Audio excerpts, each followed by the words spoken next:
And that brings us to the special guests we have on this show. Please watch this film. We're about to speaking of art, it's a beautifully done film on an urgent human rights crisis in America, the immigration crisis, which holds up a mirror, the ruling establishment of both parties, Republicans and Democrats. So please welcome to the show Lisa Malamont and Jeff Bemis, co-directors, producers of the Peabody Award-winning documentary Missing in Brooks County. Look for a link in the show notes on how to watch this must-see film. It explains so much about the power structures driving not just our domestic policy, but also our foreign policy. Entrenched U.S. border policy is deliberately engineered to be cruel. This interview provides solutions and ways for us to confront that for the sake of everybody. How can we all trust a government that has no problem dehumanizing others, whether they're U.S. citizens or not? We can't. Right? So it's the refugees fleeing across the border today. It's the Palestinians trapped in Gaza today. It will be us if we don't stop this, especially in the age of AI, where the billionaires think they're going to hide from us in their bunkers because they're delusional. We're up against mass murdering delusional oligarchs, okay, that have no problem with normalizing mass death and allowing their buddies that they're ideologically aligned with, like Putin and Netanyahu, to get away with mass murder, to normalize mass murder. So it's very, very, very, very, very important for us to say, no, we refuse to normalize this. We refuse to accept this.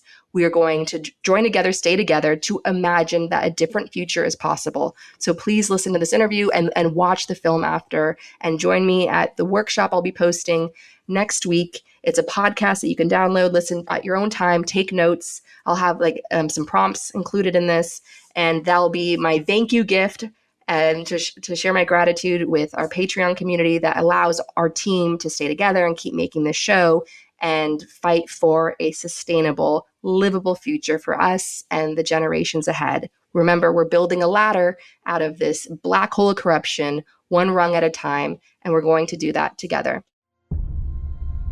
The federal government thinks if you put the Border Patrol station 60 miles north, Jose is going to be stupid enough to go through there and then you'll catch him. And that's not true.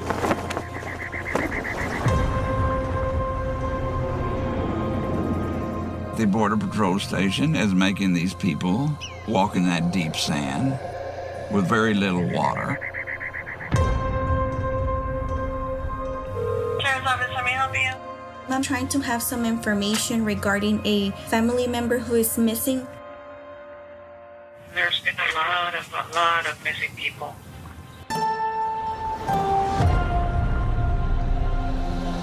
We realized there was a big problem along the border. And I don't think anybody realized just how big it was. Thousands of people have died. An illegal alien crosser is an illegal alien crosser. It's black and white, it's not gray. We're in a war zone here. I want to start off by asking, is there really a Texas state allegiance pledge that's done in Texas? Because that came off as very secessionist. Well, I don't think it's everywhere in Texas, because I have a friend from Dallas who told me she doesn't remember doing that growing up, but it certainly exists in South Texas. The Texas Pledge, yes. One state under God, forget the rest, it's just Texas.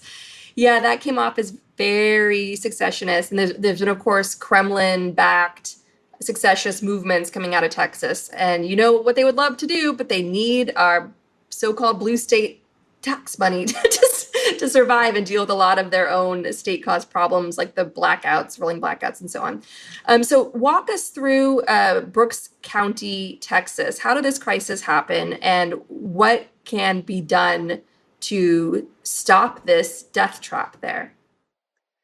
Well, the problem is that in 1994, the Clinton administration started a policy they call prevention through deterrence, and it's had all kinds of unintended consequences, including causing a significant number of deaths of migrants, as you see in the film. And the main reason is that they've militarized the border under this policy. And in particular, there are these interior immigration checkpoints. And I think a lot of people certainly myself included before we made this film, I have no idea that we have such a thing as a checkpoint that is not at the border. But there are over 100 of them. They're all over the United States. 2/3 of the US population live inside a checkpoint zone because they extend not only from international boundaries, but from coastal boundaries. So my entire home state of Connecticut is inside these checkpoint zones.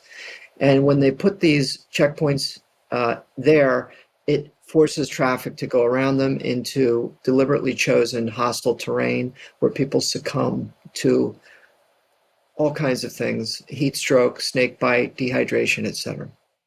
These ranches that migrants are walking on for days are enormous. One of them is almost the size of Rhode Island. I mean, it's crazy. So, that kind of land is really valued in Texas. And these ranches are where these migrants are crossing through, and there's no clean water. A lot of migrants come in the summer months because it's not hunting season. So they avoid the hunting season because that's more dangerous, I guess. But the heat in South Texas, and of course with climate change, it's just getting worse. So when we began filming this film in 2015, we could not have imagined the situation getting worse. But in fact, even since we finished editing the film in 2020, the situation's gotten even worse because the summers have been just so hot. And then also the issue is spreading beyond just Brooks County into West Texas now. And, it's a whole new situation for them. And so now Brooks County is having to kind of educate other parts of Texas about how to handle this crisis.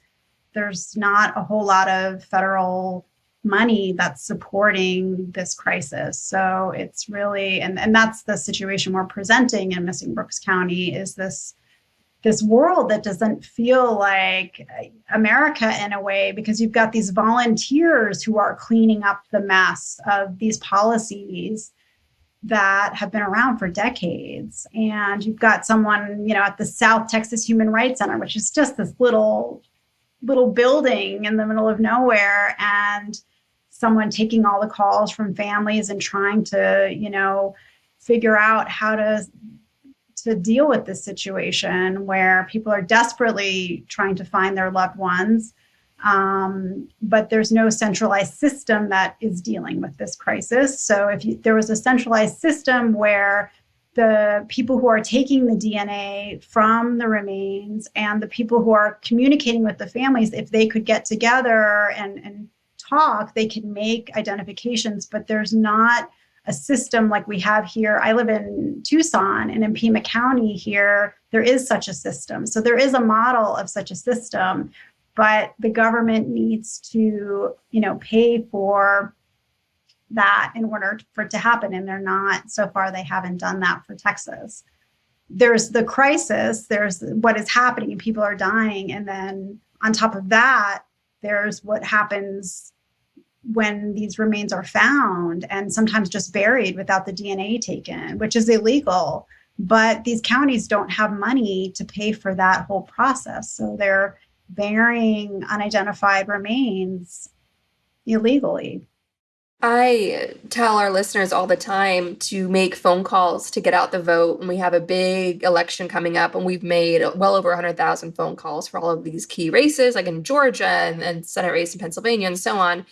And one of the reasons I give out of the very long list of reasons is you'll be learning things about your country that you did not know about by talking to voters just like you on a totally different part of the country. So in your film, you show this dystopian checkpoint that exists well within the borders of Texas, not on the border, well within the border of Texas, a militarized checkpoint that is hunting down migrants and questioning American citizens and stopping them, questioning them as they're trying to just be on their way, driving across a very big state. I knew these dystopian militarized checkpoints already existed from talking to a voter in Arizona during the last midterms. He was telling me you would not believe how militarized things have gotten. And it's just right near my home now. You have one of these checkpoints. And so I'm telling you, Gaslit Nation listeners, make these phone calls. You're going to learn things about your country you didn't realize were happening. And your film is most definitely one of the top documentaries for people to watch, especially going into the 2024 election, because it shows all the different forces. When Fox News, when Mayor Eric Adams, where I live in New York City, when they're going on spreading this fear factor about the crisis at the border, they're talking about very specifically your film. You show the humanity of this border crisis, the people caught in the middle. Could you talk a little bit about those heroes? They kept their sense of humor. You see them really struggling to keep their spirit up. You see that young couple putting up signs for a lost loved one, and they have that buoyant little girl who's just skipping along with them, trying to find her uncle. Just showing the resiliency of raising children during such a really awful time that the parents are trying to endure.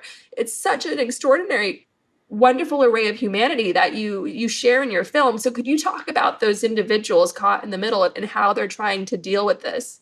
I think you put your finger right on it. We often say, Lisa and I, that we made the film because we felt that if people could meet the families of the missing, that they would feel differently about the way we're administering our border, especially lawmakers would feel differently about the laws that they're passing about our borders. And I want to qualify how I started out. I said that prevention through deterrence had unintended consequences. The complicated reality is it was intended to cause these deaths, and it was known.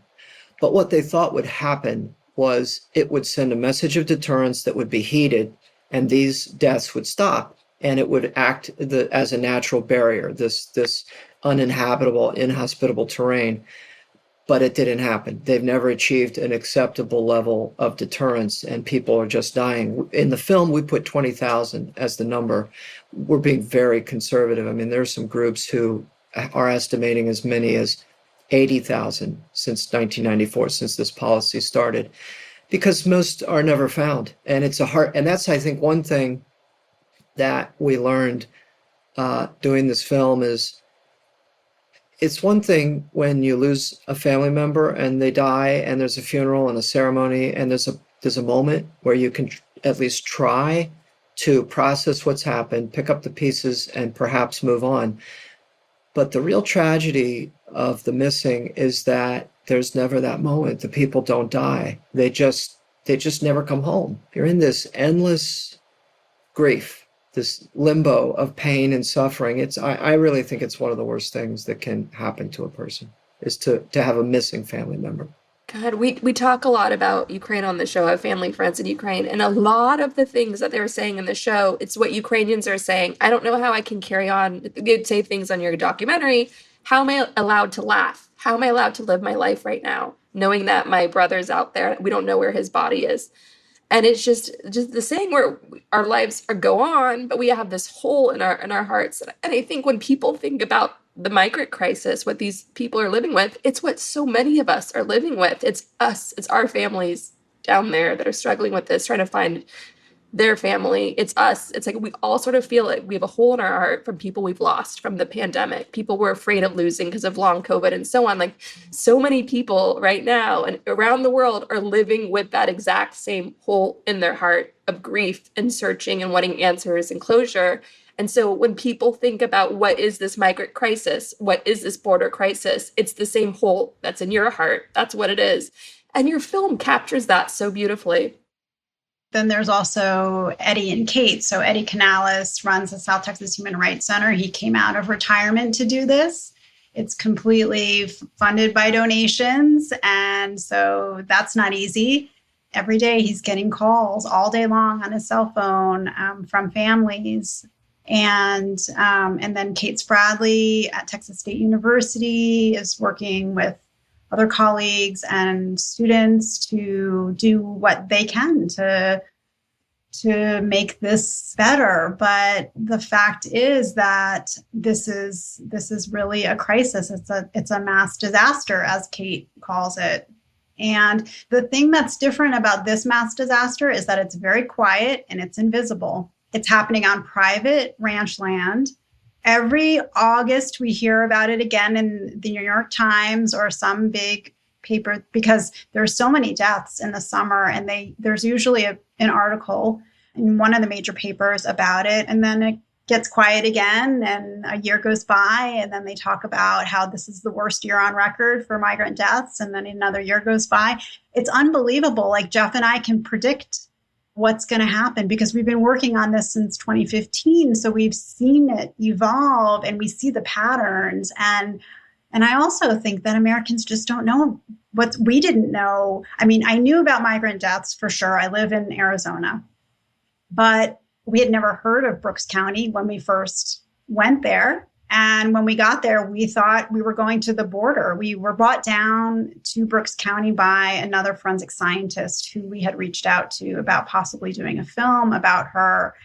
And she brought us to Brooks County, and we're like, okay, can we see the border? And she said, we're nowhere near the border. We're 70 miles north of the border. And we were shocked, what is going on here? And it took us a while to really figure out what's happening here. And we went to the cemetery, and we're like, what? They're finding remains and they're burying them. And then there's a little plaque, and then the gardeners run over the plaques. And so then we don't know, we have no sense of like who's buried or if there's someone's buried in the ground. And it didn't feel like America. It felt really surreal the first time we went there. We were just trying to absorb it all and process it. And then we went home, and we're like, okay, we thought we were making a film about a forensic scientist. This is much more than a film about a forensic scientist. This is crazy what's going on It's here. straight up dystopian, like unmarked graves. So if you could talk a bit about the Trump years, because that must have been hell for you. If you started this documentary in 2015, and then the shock and awe of the Trump election, and all of the changes that Stephen Miller and Bannon quickly put into effect, creating this worsening an already inhumane crisis at the border. What was that like for you in covering that story during that time? I mean, in some ways, yes, there was more law enforcement in Brooks County. That's the first thing we noticed after Trump was elected, and we went down there on our first trip after the election. For sure, there was more Border Patrol around the checkpoint, around Falfurrias. But to be honest, it didn't feel that different. People were still dying. This is something that's been going on for decades, and there have been plenty of Democrats in office who have allowed this to happen. So in some ways, it was different with the more militarization. But in other ways, it felt like business as usual, like this is continuing to happen. Immigration is one of these issues that when you look back at things that have been passed and actions that have been taken, it kind of changes your notion of traditional left and right politics, I think. Reagan actually gave amnesty. His enforcement never really got funded and executed. Bill Clinton's responsible his administration more than any other for these deaths. And believe it or not, the only president to ever sign a bill that took any responsibility for these deaths on behalf of the US government was Donald Trump. So here's the thinking. If it's a bipartisan problem, maybe there could be a bipartisan solution. Maybe this is something that, because, Eddie Canales in the film, he likes to say that in his opinion, the answer to this is to regularize migration. Just let people come through safe ports of entry, do background checks, keep track of people, let them have work status. The last jobs report, there's almost 9 million open jobs still. And maybe let them even post a bond at the border, take that money that they were giving to the smuggler that was ending up in the cartel's pockets and post it as a bond at the border and make the smugglers' services worthless, because the cartels, these transnational criminal organizations, from what we understand, they're making almost as much money smuggling people as drugs right now. So it would certainly curtail their revenue, which would add to the security of the United States. There's a lot of wins here. It would make the Border Patrol's job between ports of entry where they're chasing people and so forth in the brush. It would make it a little easier because you would reduce the migrant traffic, which is not really the people that they need to catch. The people they really want to catch are the drug smugglers and the gang members, the cartel members, et cetera. So I don't know. There's certain political obstacles, but it's not something that any administration has latched onto. And frankly, the people we talk to who are working in this area, the NGOs and volunteers, actors, they're not happy with the Biden administration really either. I mean, the Trump administration took things to new heights in terms of the meanness and the cruelty in separating families. But the Biden administration really has not yet moved this situation forward in a positive direction. The act that Jeff referred to was the Missing Persons and Unidentified Remains Act. And that was a piece of legislation that Donald Trump signed in December 2020, right before he left office. And what that does is simply give NGOs like, Kate Spradley, the forensic scientist, or Eddie Canales of the South Texas Human Rights Center, gives them funding for dealing with the crisis, some funding. And it's the first time in all of these decades that our federal government has acknowledged, that to me, the signing of a piece of legislation like this is an acknowledgement that this is coming from policy from the federal government, which is why they're giving some funding to deal with the crisis. But it's just a Band-Aid, really. So all the solutions, Jeff, that you outlined make perfect sense. We've got jobs that need to be filled. The US government could actually make money off of people wanting to come here. Lives will be saved. Families will be united. Families can live in peace. If everything you said makes perfect sense and it's so pragmatic. The problem is that the federal policy and the state policy in states like Texas, as you all know, as our listeners know, it's being dictated by what's known as white replacement theory, or hashtag white genocide, as they like to say. And so it all comes down to the fact that these are brown migrants. Of course, many people from other parts of the world, like even Ukrainian refugees, Russian refugees, do try to go across the Mexican border, but it's primarily non-white migrants that are coming across the southern border. And that is really, it's the racism, it's the white supremacy, it's the brutality. It's like a Nazi, neo-Confederate, dystopian fascism that's really driving this nonsensical, brutal, mass murdering policy at the border. And that's the fascists setting off an alarm because they know we're all talking. How do you combat that? Because it's you see the Fox News rancher, and I loved how you brilliantly showed him talking about trying to make a claim of what a compassionate person he is. And as he's trying to argue his case to be allowed into heaven, you're showing his walls covered every single inch with the heads of dead animals that he's killed and stuffed. And you're like, oh my God, you're Eric Cartman's uncle from South Park. And so you did a brilliant job in just letting us be an investigative journalist, meeting these different people on different sides of the issue, just struggling with different forces and collecting all of the information through your camera lens. And so I want to ask, what do you think Biden should do now? Now that he's got 1 year left, maybe, God willing, we will have a Democrat and not one of these Republicans. I know you said that it blows apart left-right politics, but Trump, if he gets in, it's game over for everybody. But so what would you want the Biden administration to do? What would you want the Democrats that came to power in Arizona to do? Like you mentioned some of that checklist, but what could they do right now to sort of rally a new way of looking at this, to sort of beat back the white supremacy? Because it doesn't have to be inevitable. We can chip away at that. Well, I just want to say when we were filming in Texas, something that we couldn't get away from was the fact that everywhere we went, roads were being constructed. There's so much need for labor there, restaurant owners needing staff, I think everyone has their eye on the economy, always. Every president, every lawmaker, every citizen. So I think, and Jeff definitely talked about this already, but it's like if we look at this from that point of view, because people respond to that. But it's also true. I mean, it's also very, very true. And, when we were down in Texas before the election, right before the election, the same guy, Mike Vickers, when we asked him, about the election, he was really concerned because he was concerned about Hillary Clinton being elected, because he was concerned about all of the Border Patrol jobs that would be lost if she took office. That was his thinking. It was about jobs, and it was about high-paying jobs, because a Border Patrol job is a very good job in that area. It's an area that struggles economically. And so people grow up, it's true here in Arizona, actually, where I live, people grow up and they think, what do I want to do when I grow up? Well, I want to have a good job. I want to become a Border Patrol agent.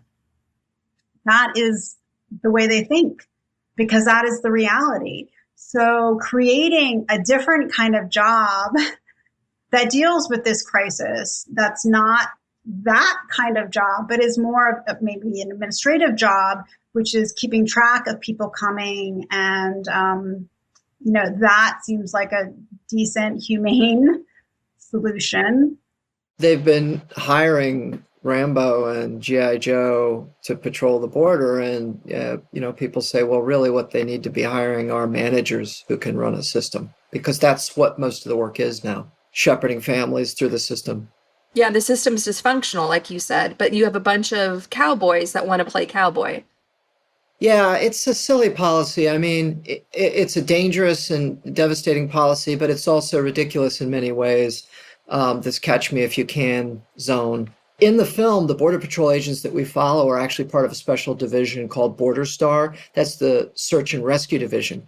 So basically, they're trying to save what migrants they can who are in mortal jeopardy from the Border Patrol's own tactics. So instead of changing their tactics, they've formed another division to try to save the people their tactics are putting in jeopardy. It's like a policy in conflict with itself, where the right hand strikes and the left hand saves. And really, they need to rethink everything. They need to step back and look at prevention through deterrence. They need to look at these interior checkpoints, and they need to look at the job situation and the labor situation in the United States. The labor is needed. And in fact, the Border Patrol, the head of the Border Patrol at the end of the Obama administration was starting to talk about prevention through deterrence. He wasn't making any big promises or commitments, but he was starting to say things like, okay, we're going to look at these interior checkpoints and we're going to decide if this depth in defense is really the best strategy or not. That was really extraordinary, but then administrations change and priorities change over time. We have shown the film to a group of Border Patrol, a group of leaders in Homeland Security.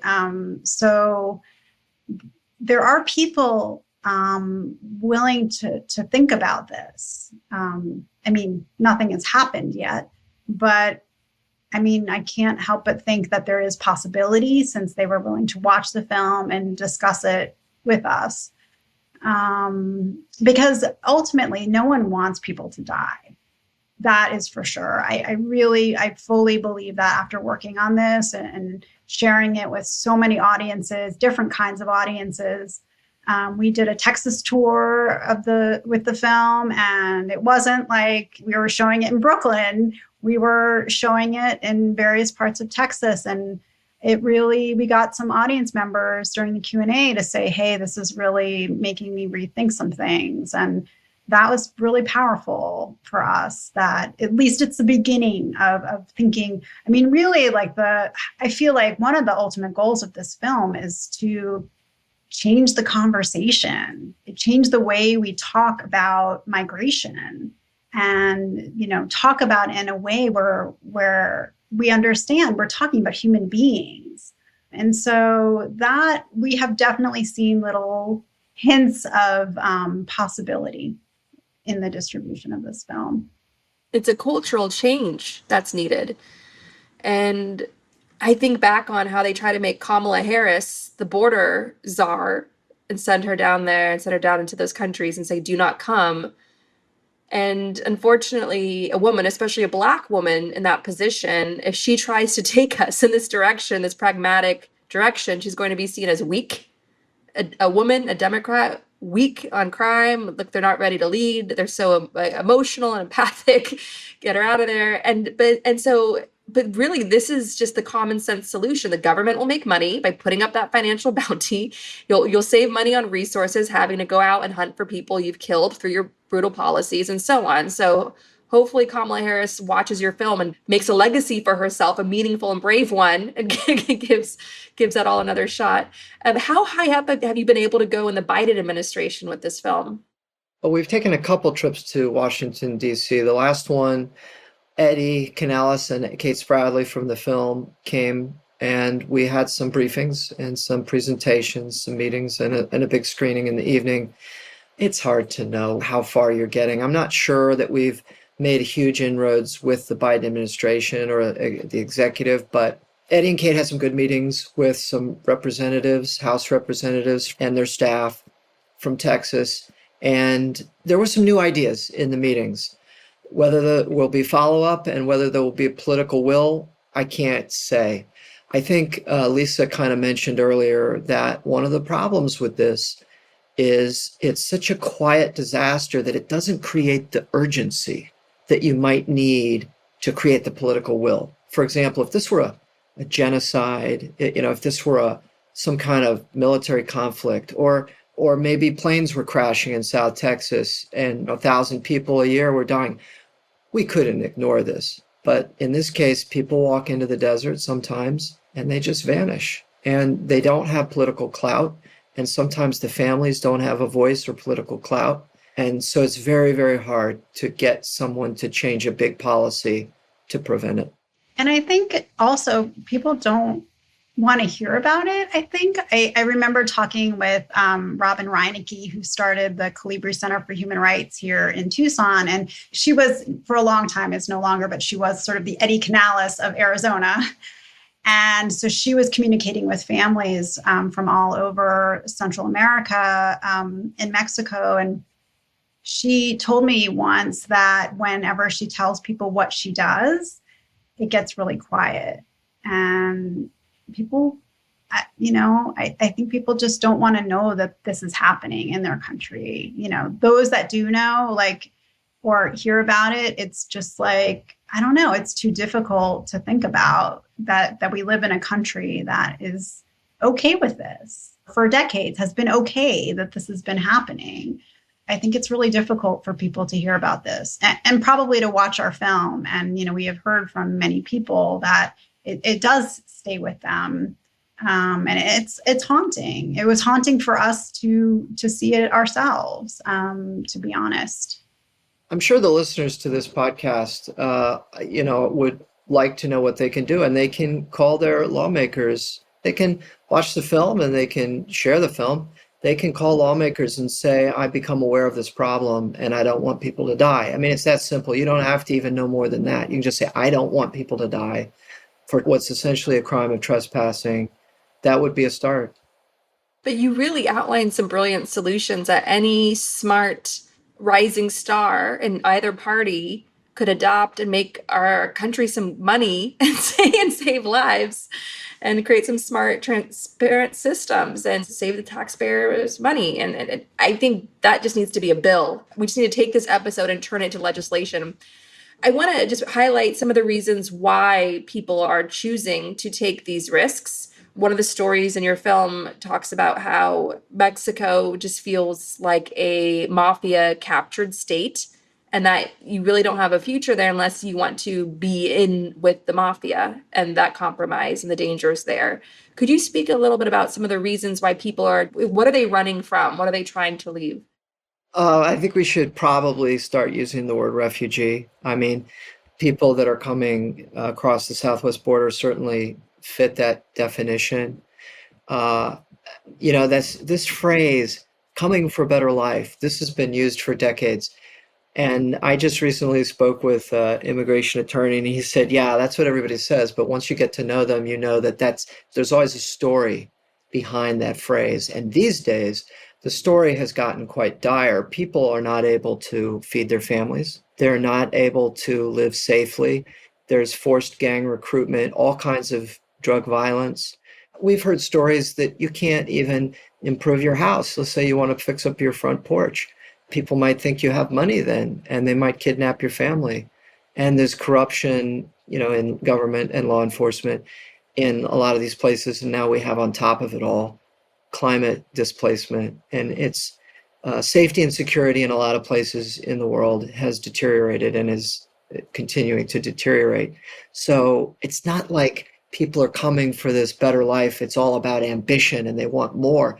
When they say, I want a better life, these days they mean I want to live. That's really, and a lot of people who are coming across the border have already lost someone in their family to violence.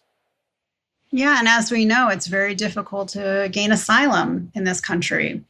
So the people we're talking about coming through, across the Rio Grande, up to Brooks County, onto these ranches, walking for days on these ranches, these are people who aren't claiming asylum. They are coming. I think their situations are very desperate, and they feel like they are up for this scary journey. And many people make it, but many people do not. We, in the course of filming, we met these two guys from Honduras who were stopped by Border Patrol. I mean, they weren't stopped. They were basically sort of rescued by Border Patrol because they had given up. It was just such a harrowing ordeal going through these ranches. They ran out of water. It was, it's scary. It's scary being on these ranches. We've been on these ranches at night in particular. It all looks the same. So when you get lost, it's scary. So these guys, both of them, they gave up. And so we talked to them, and I was really surprised to hear that what their intentions were to come back, to try again, because they don't have a choice. It was such a scary and awful ordeal, and yet these guys know that they have no other choice but to do it again and try again at some point.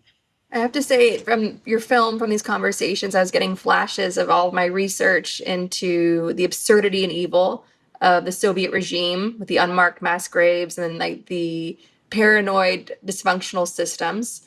And of course, the Nazi ideology of this engineered cruelty and just the normalization of it. And then this idea that what Orwell wrote in his letter to Ukrainian refugees about why more people in the West didn't understand what they were going through was, in the West, totalitarianism they don't understand it. They can't understand it. And just like what you said, I don't think American audiences fully understand why people would choose this hostile terrain versus like why people are fleeing. It's hard for us to understand that. It's not just the American dream. It's not just so they can come here and own a house with a white picket fence and eat at Arby's or McDonald's. It's like, it's really like they're running from something. They're running from a terror. And I think more Americans need to shake the normalization out of this issue and agitate for common sense change and not buy into the fear and the right-wing talking points and the vilification. Like, we can get past this cult of violence that's currently dominating and killing innocent people. Another thing Eddie tends to say when he talks about regularizing migration is that he would like to see people have labor mobility so they can go back and forth. And he says he likes to add that while not a silver bullet for some of the deteriorating factors that are pushing people to come to the United States, it is bound to improve the situation if you allow people to have economic and labor mobility in that way. 1,000,000,000%. Open the damn borders. Make us like the UK before Brexit. Just open the damn borders and let's just like economically strengthen each other. And America will still continue to be whatever it needs to be. And we just need to, I think they really think we're going to become this Hispanic country that's just Spanish speaking, and they won't have a voice anymore. And we're going to have a taco truck on every corner. And I'm just like, I live near Sunset Park in Brooklyn. It's great. It's it's a wonderful time. So there was a time when the labor pool south of the U.S.-Mexico border was considered a strategic national asset of the United States. Exactly right. Yeah, so I want to thank you, and I want to ask, because your storytelling is so powerful, and we're living in a time where we're always saying on the show, be creative. In a time where our enemies the powerful forces are up against, are being so destructive, be creative.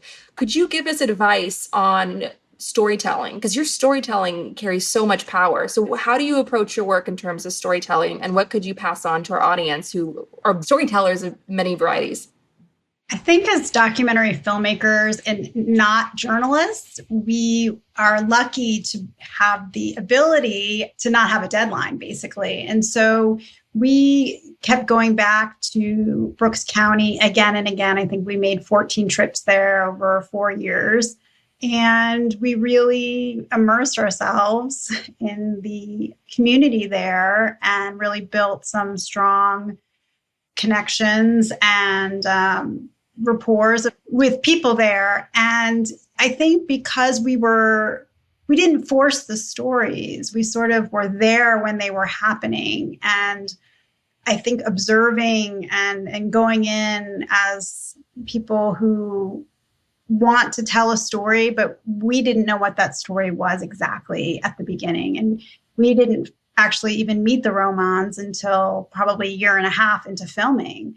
But I think not rushing it and really allowing ourselves to grasp what was happening and to build these relationships. And I think that's the key. And then, of course, Jeff and I had many, many car rides in Texas. And Texas is an enormous state, going from South Texas to Houston to Austin, that we had a lot of really good conversations in the car, between one place and another. And I think talking through things and generating ideas together as co-directors, I think really helped with the storytelling, because it wasn't just one person thinking about what is happening and what the story is. It was two.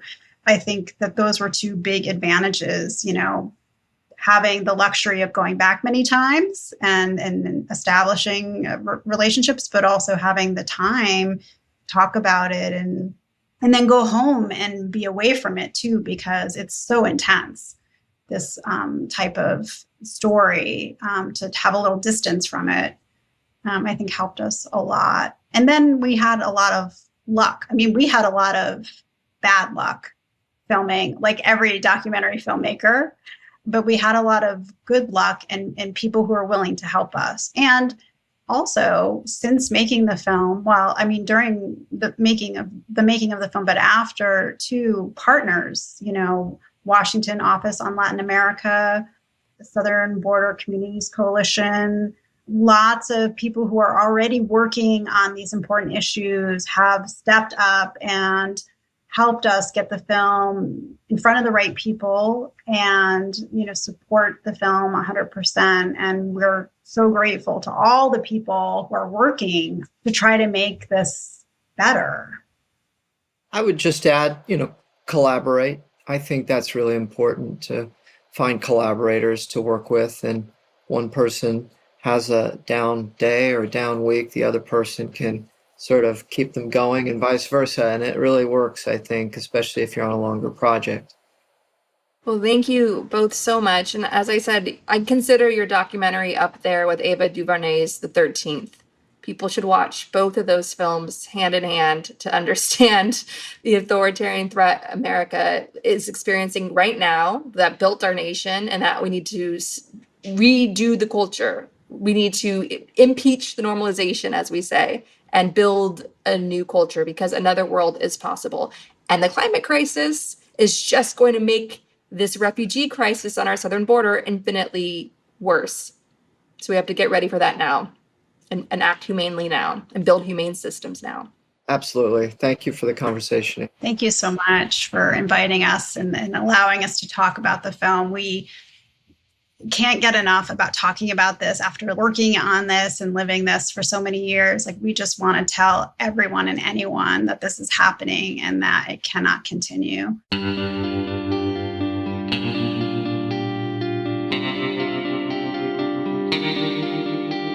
Our discussion continues, and you can get access to that by signing up on our Patreon at the Truth Teller level or higher. Stay focused. Channel your rage into the Gaslit Nation Action Guide at gaslitnationpod.com. There are lots of ways to chip in, and we need you now more than ever. To help civilians caught in the crossfire of the Israel-Hamas war, donate to Doctors Without Borders at doctorswithoutborders.org. We also encourage you to donate to the International Rescue Committee, a humanitarian relief organization helping refugees from Ukraine, Syria, Afghanistan, and Gaza. Donate at rescue.org. And if you want to help critically endangered orangutans already under pressure from the palm oil industry, donate to the Orangutan Project at theorangutanproject.org. Gaslit Nation is produced by Andrea Chalupa, that's me. Our production manager is Nicholas Torres, and our associate producer is Carlin Daigle. Our episodes are edited by Nicholas Torres, and our Patreon exclusive shows are edited by Carlin Daigle. If you like what we do, leave us a review on iTunes. It helps us reach more listeners. And check out our Patreon. It keeps the show going. Original music in Gaslit Nation is produced by David Whitehead, Martin Vissenberg, Nick Farr, Damian Arriaga, and Carlin Daigle. Our logo design was donated to us by my dear friend Hamish Smith of the New York-based firm Order. Thank you so much, Hamish.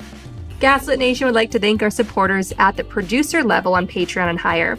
Withrow C. Newell, Chickwin, Lily Wachowski, Kenny Main, John Schoenthaler, Ellen McGirt, Larry Gasson, Karen A. Deal, David Collier, Karen Heisler, Ann Bertino, Stephanie Brandt MD, John Millett, David East, Ida, Joseph Mara Jr., Julie Matthews, Mark, Matthew Womack, Sean Berg, Kristen Custer, Emmy, Kevin Gannon, Mike Christensen, Sandra Collins, Katie Masuris, James D. Leonard, that was my Oprah voice, Leo Chalupa, Carol Goldstad, Jason Banky, Marcus J. Trent, Joe Darcy, Ann Marshall, Jeremy Lewis, Trigve, D.L. Singfield, Nicole Spear, Abby Rode,